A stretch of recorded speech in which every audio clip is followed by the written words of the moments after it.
Hey guys, welcome to the Armchair Explorer, where the world's greatest adventurers tell their best story from the road. I'm Aaron Miller, I'm a travel writer, and this episode we have one of the world's best known mountaineers telling the story, not of his most famous climb or his hardest or most dangerous climb, but the story of what was perhaps the most profound adventure of his life, a journey in search of a lost friend. It's a tearjerker. Are you ready? Let's go. Taking us on this adventure is Rick Ridgeway, one of the leading mountaineers of his generation, of any generation for that matter. He's also a filmmaker, an environmentalist, and an all-round lovely bloke, as well as the best-selling author of numerous tales of his real-life adventures, including his latest book, which is called Life Lived Wild, Adventures at the Edge of the Map. It's a beautiful memoir of his life. He's a wonderful writer, and the stories that he shares are going to make you want to head straight to the edge of the map and jump headfirst into that wild life too. I've linked to it in the show notes on the website, or just search it up on Amazon, Patagonia.com, which is the publisher, or wherever you get your books. So we're just about to get started, but before we do, if you're enjoying the show, please consider a small monthly donation to help make it possible. For just $5 a month, about £3.50 less than the cost of a single pint, you can get ad-free shows and access to our Explorers community with a whole heap of benefits, including exclusive travel discounts delivered direct to your inbox. Just click the link on the show notes website or head over to patreon.com/Armchair Explorer podcast. That's patreon.com/Armchair Explorer podcast to find out more. Please also hit me up on social media at Armchair Explorer Podcast across Instagram and Facebook, and subscribe to the newsletter at armchair-explorer.com. If you like travel and adventure, you've come to the right place. Come and hang out. We're going to get on well. But don't worry about that right now, because the adventure is about to begin, and we're going to head to one of the most remote corners of the Himalayas on a journey in search of a lost father and friend. But before we do, let's hear about an equally important adventure in many ways, because it was the first adventure of Rick's life. And despite already being bitten by the climbing bug, it wasn't in the mountains. It was in the ocean. He was living in Hawaii at the time as a harbor rat, as he calls himself back then, half studying at college, half messing around in the sea. He'd only been sailing for 4 months, but somehow he talked himself onto the crew of a sailboat bound for Tahiti and a voyage across the Pacific Ocean. We were all young kids, and we took off from Honolulu, and not that many of us had that much sailing experience. And the owner of the boat was confident he knew the most essential skill, which was navigation. 24 days later, we saw an island in front of us. We'd been out to sea for over 3 weeks, and we related, except it wasn't Tahiti. And we didn't know what it was, because the guy who was supposed to know how to navigate had just kept making mistakes. And I went through all my calculations, and I couldn't figure out what was wrong. But one of the kids on the radio was kind of today we'd call him a geek. And we had this big radio called a Zenith Transoceanic. Every day we would tune it into this broadcast of a time tick, and that was how we got the time in order to navigate. But the radio also just had a, standard broadcast radio wavelength. So we just started tuning in, and pretty soon we picked up this radio station, and we realized it was Radio Tahiti. We could hear this guy speaking in Tahitian French, and they were playing drums on the radio. So this kid took a coat hanger out of the hanging locker on the boat, and he made a loop directional antenna, and he wired it into the radio, and he turned it into a radio direction finder. Then he moved the radio around until the Radio Tahiti signal got the strongest. And then he pointed in a direction perpendicular to the radio, and he said, "Tahiti is that way." And we all just kind of lit up. And then he turned around 180 degrees, and he pointed the exact opposite direction, and he said, "Or it's that way." So we had to guess which way it was. And by then we were almost out of food, and we had very little water left. We were down to trying to capture rain squalls in our sail, the trough of our sail. And it was the first time in my life where, I was 18 years old, and whether we were going to make it and survive this thing was kind of in my hands. Like, I had to figure out how to help navigate this boat. I had to do my part to try to get us out of this pickle because, you're 18 years old and the ocean's really big and you've never done any long distance sailing. It's scary.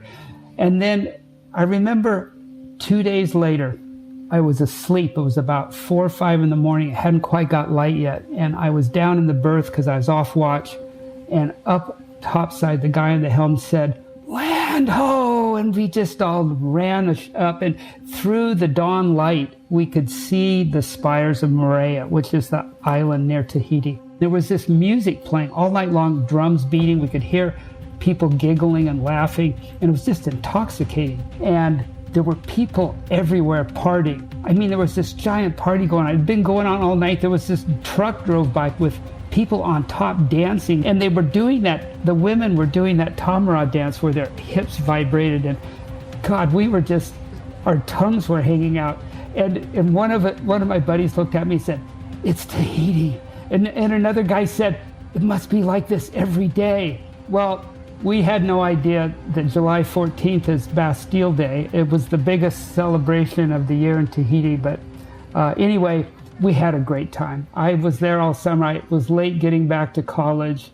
But I was smitten with adventure, with the idea of going on these adventures. That was my first real one at age 18, but it really set the path for my life. So it's been a mix of mountains and ocean, jungle, ice caps, just wild nature. That's where I've spent a good part of my life. He has done some incredible things. He was on the first American ascent of K2, the hardest mountain in the world to climb, the first person to cross Borneo coast to coast and trek across a region of Tibet so remote that they'd never seen outsiders before. He's been everywhere from the Amazon to Antarctica, and he has spent, by his own estimation, something in the region of 5 years sleeping in tents, most of them dangling off the edge of some mountain somewhere. His lust for adventure was sparked on that trip to Tahiti, but his fire never went out. And through it all, the two people he climbed with the most, his lifelong companions, were Yvonne Chouinard and Doug Tompkins, two names you might know well. Yvonne is the founder of the outdoor clothing and retail giant Patagonia, as well as one of the most accomplished climbers in the world himself. And Doug Tompkins was the founder of North Face and went on before his death to become one of the world's most visionary and radical conservationists. The first climb we ever went on together was on Mount Rainier, actually, a less ascended part of the mountain called the Couts Glacier. And the real purpose of that trip was to take another friend of mine who I had met a couple years before, the newscaster Tom Brokaw, on his first snow and ice climb. And it was also my first meeting with Doug. When I first started climbing, they were my heroes and my gods. And then here I was actually climbing with them, and as well as the most famous newscaster in the country. And then we give Brokaw his first snow and ice lessons. Yvonne straps crampons on and makes him walk around the tent. And he walks around the tent, and Yvonne says, "Okay, you know how to use those." And then he teaches him, how to self-arrest with his ice axe. And he does a practice one, and Tom, stops the fall, and Yvonne goes, "Okay, that box is checked." And I can see Brokaw getting increasingly nervous. But we made it to the top. And, here, some of the best climbers in the world, as we approach the top, we walk right into this fog bank, and pretty soon there's a whiteout. The clouds just descend right over the top of the mountain. And we needed to get to the summit, not to stand on the highest point, but to be able to connect to the standard route that went down the opposite side of the mountain, because that was going to be the easier and quicker way to get Tom safely down the mountain. But in this whiteout, we had no idea which way it was. And we had the map out. We did have a topo map, and we're trying to guess which way we're supposed to go. And Brokaw's just standing there looking at us. And pretty soon he says, "Would a compass help?" And Yvonne looks at him and says, "You got a compass?" And so Tom pulls out his Boy Scout compass, and we use that to safely get our charge, Tom, off the mountain. And, that story ends with a little kind of a coda where I move forward about 30 or 40 years. It's a long time into the future. And Tom's got cancer. And he's in his 70s and he's fighting for his life. And by then, we're all family. We've been on so many trips together. And my wife goes out, who's part of the family, to see Tom. She's in New York and goes out to dinner with Tom and his wife, Meredith. And I had sent Tom a photo book of all of our adventures together. And he's telling my wife, what it meant to him. And he broke down and started crying right at dinner. Because our time together in the mountains with this guy who has been with all the world leaders and, seen firsthand so much of the history of the 20th century, his time with us in the mountains had meant so much to him. And my wife got back and said, that book you sent Tom, it meant so, he really wanted me to give you a hug. And then he said he also wanted me to give you this, I don't know what it is, this thing he handed me in this little box. And she gives me this little box and I open it up and inside was the Boy Scout compass. And there are many other wonderful stories, too many to tell here. You'll have to buy the book and discover them for yourself. But the story that was perhaps the most important of his life, the most meaningful, and that affected him the most, wasn't his greatest achievement. In fact, it began with his greatest tragedy. I was invited in the mid-1970s to join what then was only the second American expedition to attempt Mount Everest. And we made what was really the second American ascent of Mount Everest. And it was filmed for television, a CBS special. And one of the camera crew was a young man named Jonathan Wright. And he and I were about the same age, in our mid-20s, and we really hit it off. It was his second time to the Himalayas. He had been there once before, spending many months there, cumulatively over a year's time, trekking and exploring, not climbing as much, but also spending a lot of time in Buddhist retreats. And he'd studied under some prominent gurus. And he had, at a very early age, integrated that into his life. And he became a teacher for me, even though we were the same age. He wanted to learn more about mountaineering from me, and I wanted to learn more about the viewpoints of living that he had got through Buddhism. He was a photographer, and I wanted to be a writer, and we'd become a writer-photographer team. We were really excited when, in 1980, we were invited on an expedition to attempt a very remote mountain in eastern Tibet called Minyakonka that had only been climbed twice before, a 25,000-foot peak. And it was an area that had not been visited by anybody from the outside for just over 50 years. So the adventure of going there and seeing this remote place was just as exciting as the climb itself. Well, one day, carrying packs and equipment up to establish a camp at about the 20,000-foot level, 4 of us were coming down, including by then my close friend Yvonne Chouinard, when we triggered an avalanche. We hadn't managed the risk correctly. And 4 of us were swept down the side of the mountain in a slab avalanche, and then I knew there was no way out of this thing. So I was just hopeful it would slow and stop, but it was gaining speed, and soon we were approaching a cliff. I knew the cliff because we'd had to climb up it. And at that point, I didn't think there was any way I could get out alive.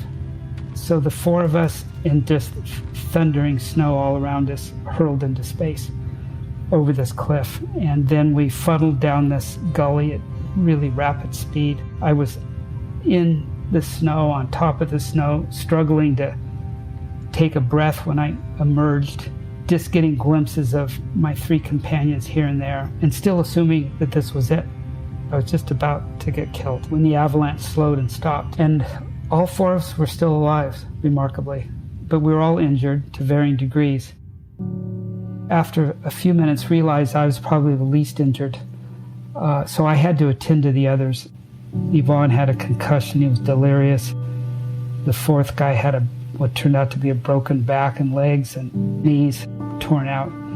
And Jonathan was injured badly and soon lost consciousness. And I realized that he was probably, of all 4 of us, the most injured. And then he stopped breathing. So I started giving him mouth-to-mouth as I held him in my lap, watching him start to breathe again on his own, but then stop and having to continue. I watched as he would breathe again for a few breaths only, and then exhale, and I would have to give him mouth to mouth again, and he had started breathing again, and he stopped, and I was watching his face when his whole demeanor changed.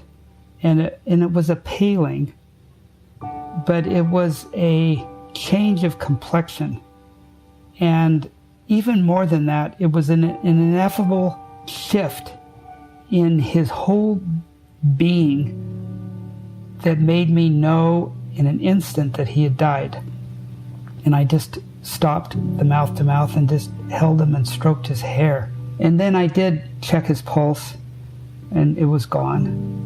I wanted to make sure my intuition was right, and I lowered my ear to his mouth and listened carefully, and there was no breath. And that confirmed what I already knew without needing confirmation, because I had seen this change in his spirit, this seeming departure of his life force out of him. And I'd never seen that before. I had seen people die, but I guess I hadn't held them in my arms and close enough to see that. His head rested on my knee, he writes. I moved my fingers through his hair and watched his face. His lips had lost colour.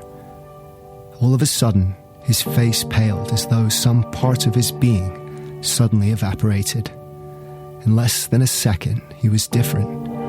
I held him in my lap as I continued to stroke his hair. I gently kissed him on his forehead.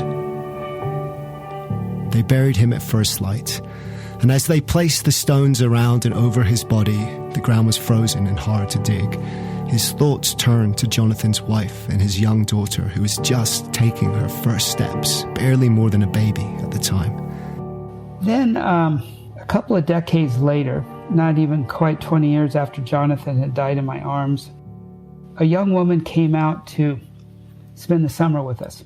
And I had stayed in touch with her through her whole life because she was only a year old when her father, Jonathan, had died in my arms. And I had tried to fill in as a father as I could, but I hadn't done that very much. And Asia, Jonathan had named her after his favorite place in the world, was then 20 years old. And I had a small business licensing reproduction rights to photography and film to advertising agencies, and she wanted to be a photographer like her father. So she came out to spend a summer working in my company and staying with us. And I knew that at some point she was probably going to want to know from me more about how her father had died. And I was ready for that because I thought it through. And I decided in advance that I wouldn't really hold back. So the week before she was to go back home to her mother, who had never remarried and who had really shut her father out of their lives, so she didn't know that much about him, I sat down on the porch with her and told her more about him, about our times and adventures together.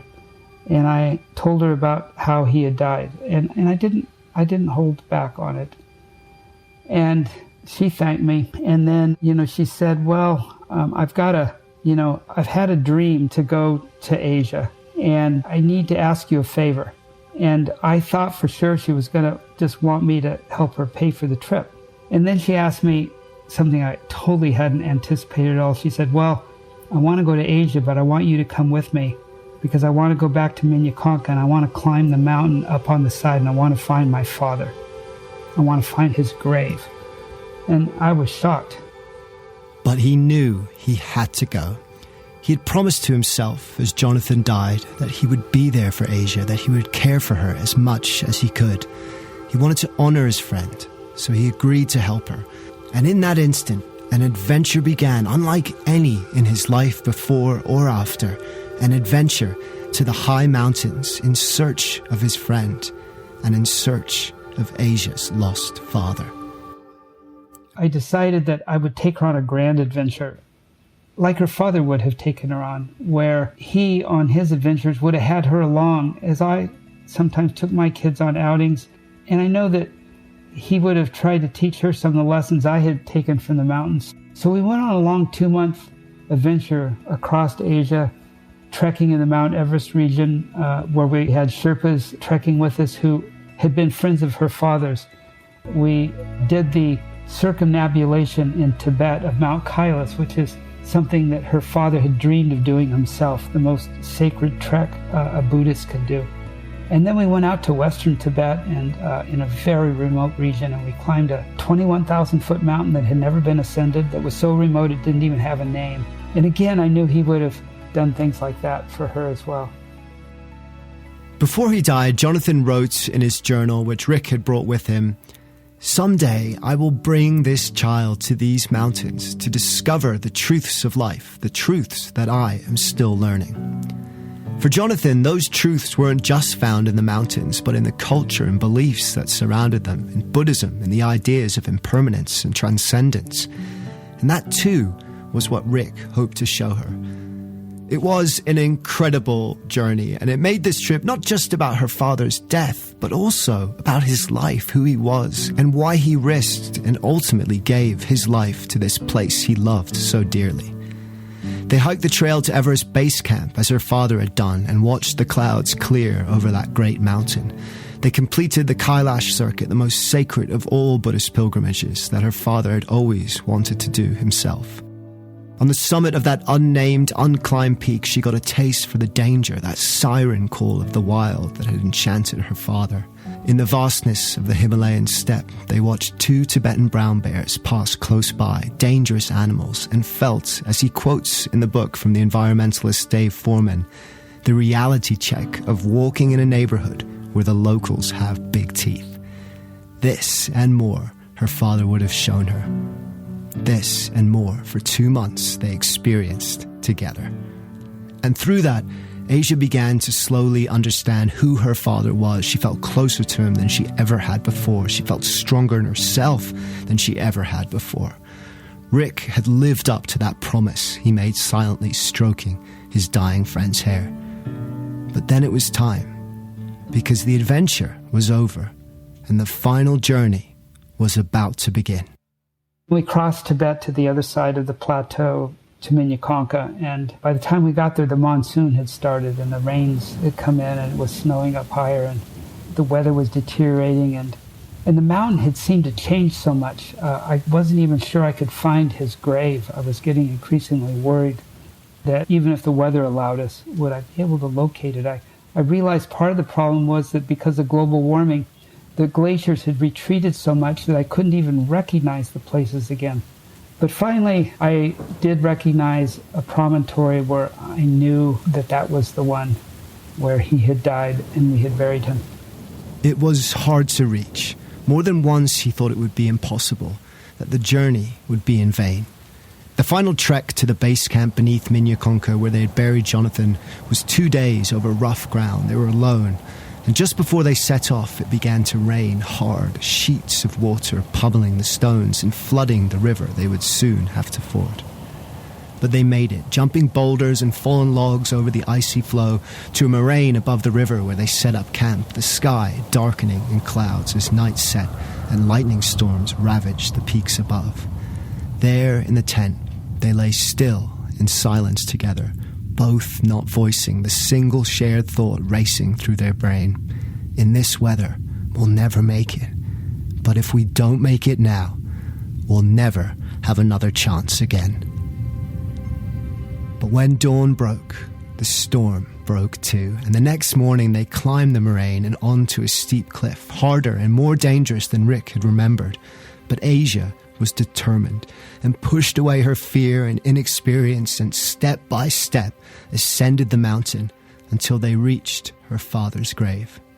As Asia and I approached the grave, and when I first saw it, we were quite close to it. We were only 50 or 60 feet from it. And she sat down. She didn't know if she could continue to the grave. And I said, "Stay right here. I'm going to go check it out." Every step was a mix of past and present. The sound of my boot on the flagstones, just that sound took me back to the day I was carrying Jonathan on my shoulders, his frozen body to his grave, and the sound of my boots on those stones, and the feeling of burying him, the emotion of it was there as clear as it was 20 years before. And it was a mix of past and present that was so vivid that they melded together. And it was though there was no 2-decade separation between the two events of his initial and his reburial. They had melded together. So she and I climbed up a steep section to that promontory, and we found his grave, but it was in pieces. We had buried him carefully under a beautifully built bier of flagstones, but they had been kind of taken apart probably by a snow leopard, and his bones were scattered.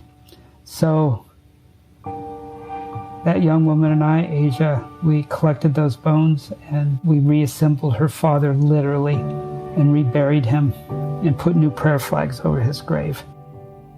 I smell the earth as I pry loose the stones, he writes, and carry them to the bier and set them gently on top of my old friend. Now I am with his daughter and we do this together, she and I, and it is good work.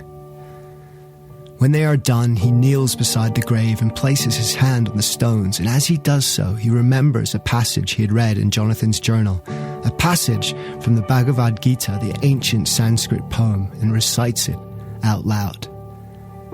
In this world, we are all creatures of time, he says. We and the objects of our love are only like pieces of wood that drift together for a time on the ocean flood and then part forever.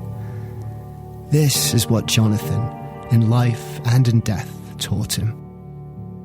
I try to integrate that knowledge that none of us know that unmarked day on our calendar when we're going to die, and that those who have been close to death begin to understand that that day can come with no warning and it can come by surprise. And that thinking that through profoundly would lead everyone to the conclusion that the secret of life is to live fully in life, as fully as you can every day of your life.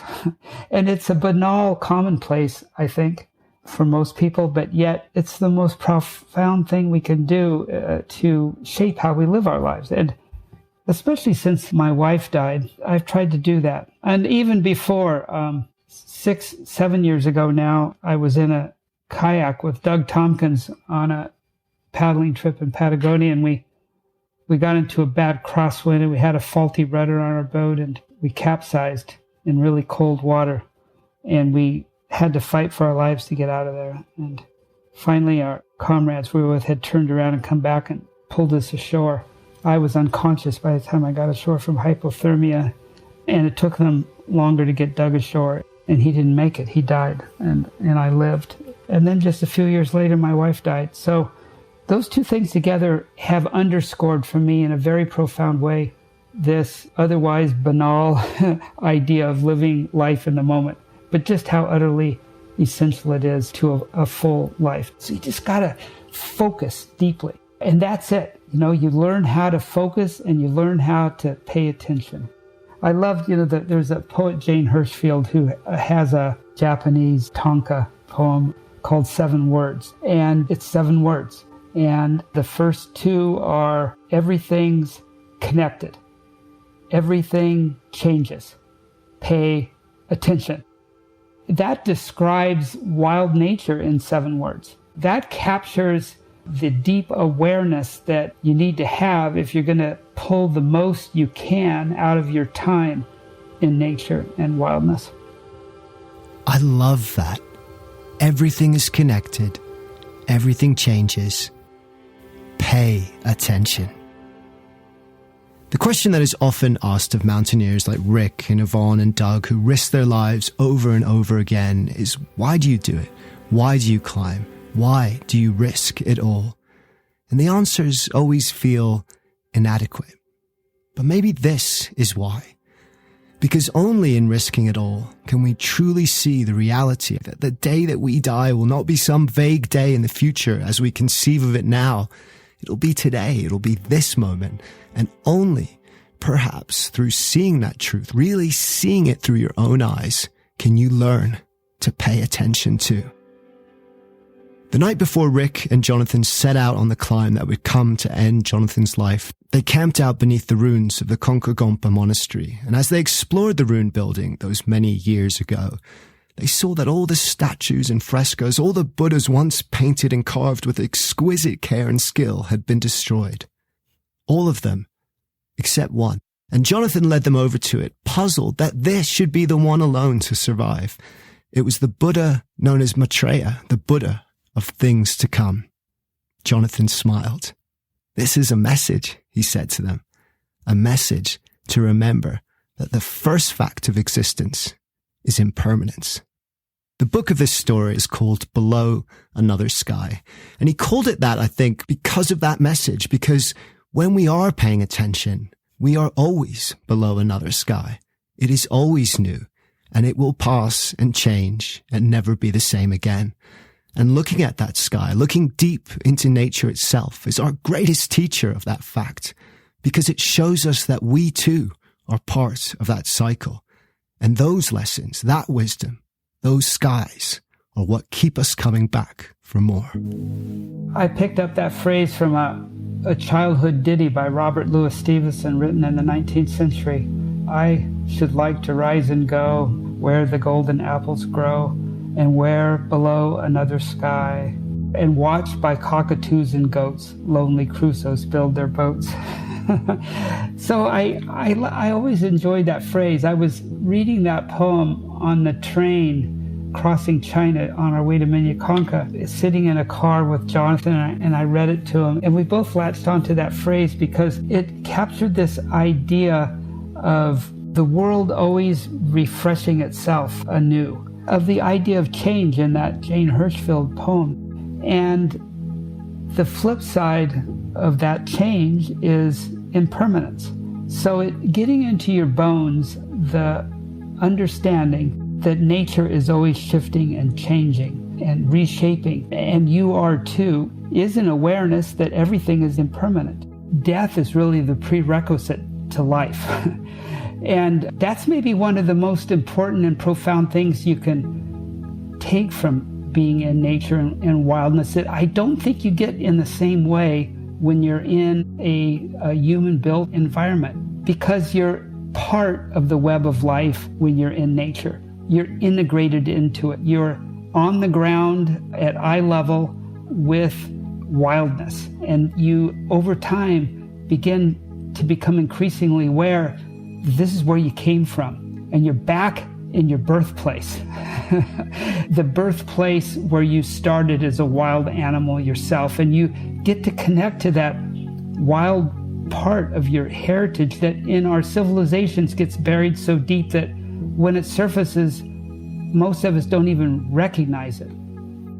But then you start to observe in wildness this cycle of life and death. You see it all around you. And then, you learn in a visceral way that the clock starts ticking for all of us, the moment we're born. And when you live with that awareness, then you live with a resilience that can reduce a lot of anxiety in your life. And that is probably the most foundational thing that Jonathan taught me from his experience as a Buddhist.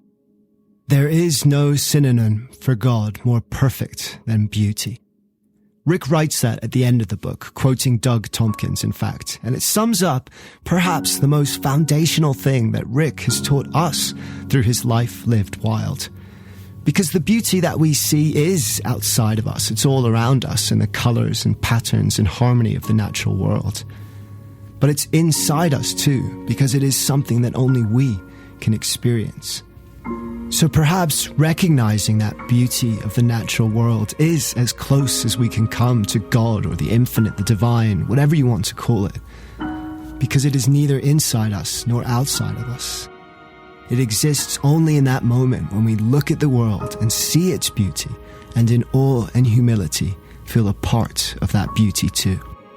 That is a life lived wild. You don't have to live life wild to live life fully. But to live life fully, it's a chore to do that without living part of it in nature. Even though you may not realize it if you've never been in nature, but if you go through your life without allowing nature to be part of your life, you're going to miss out on a big part of it, of the fulfillment you otherwise, I think, might be able to enjoy. And to find that fulfillment, like I have, you don't have to go out and climb some highest mountain. You just have to go outside. I sometimes think of the common phrase of, having ideas that are outside the box and thinking outside the box. And the wonderful thing about nature is that there is no box. You're just there without a box. And with no box, your mind just ranges widely and freely, and you can bring into your mind ideas and thoughts that you would very likely never have in a man-made environment. It's very easy because all you got to do is make that step outside. Thank you, Rick. Thank you for taking us on this adventure and for sharing the wisdom that you learned along the way. His latest book is called Life Lived Wild, Adventures at the Edge of the Map. It's a poignant, funny, inspiring, beautiful memoir of his life, a life lived to the full and in the wild. You're going to love it. It's linked in the show notes website, or just search it up on Amazon, Patagonia.com, or wherever you get your books. Remember also, guys, if you're enjoying this show, please consider supporting it by becoming a patron. You'll get ad-free episodes, access to our exclusive Explorers community, monthly travel discounts, and lots more. The show is free, but it takes a lot of TLC to make it happen. So if you enjoy it, buy me a pint. That's all it costs, and you'll be helping to spread this message, our message of love for the outdoors, caring for this planet, and living your life, just like Rick, to the full. The link is in the show notes on the website, or go to patreon.com/Armchair Explorer podcast. Thank you for whatever you can do. Today's sound editor is Caleb Linville. Thank you to him. His podcast is called Novel. I'll link to it on the episode page of the website, or just search it up. Beautifully crafted fictional stories to challenge the mind and move the heart, all set to his own musical compositions. I love it. I think you're going to like it too. So please do go and check that out. And finally, last but not least, thank you to you guys. Remember, pay attention, because the more we look for wonder in the world, the more the wonder of the world becomes a part of who we are. Dare to be truly alive.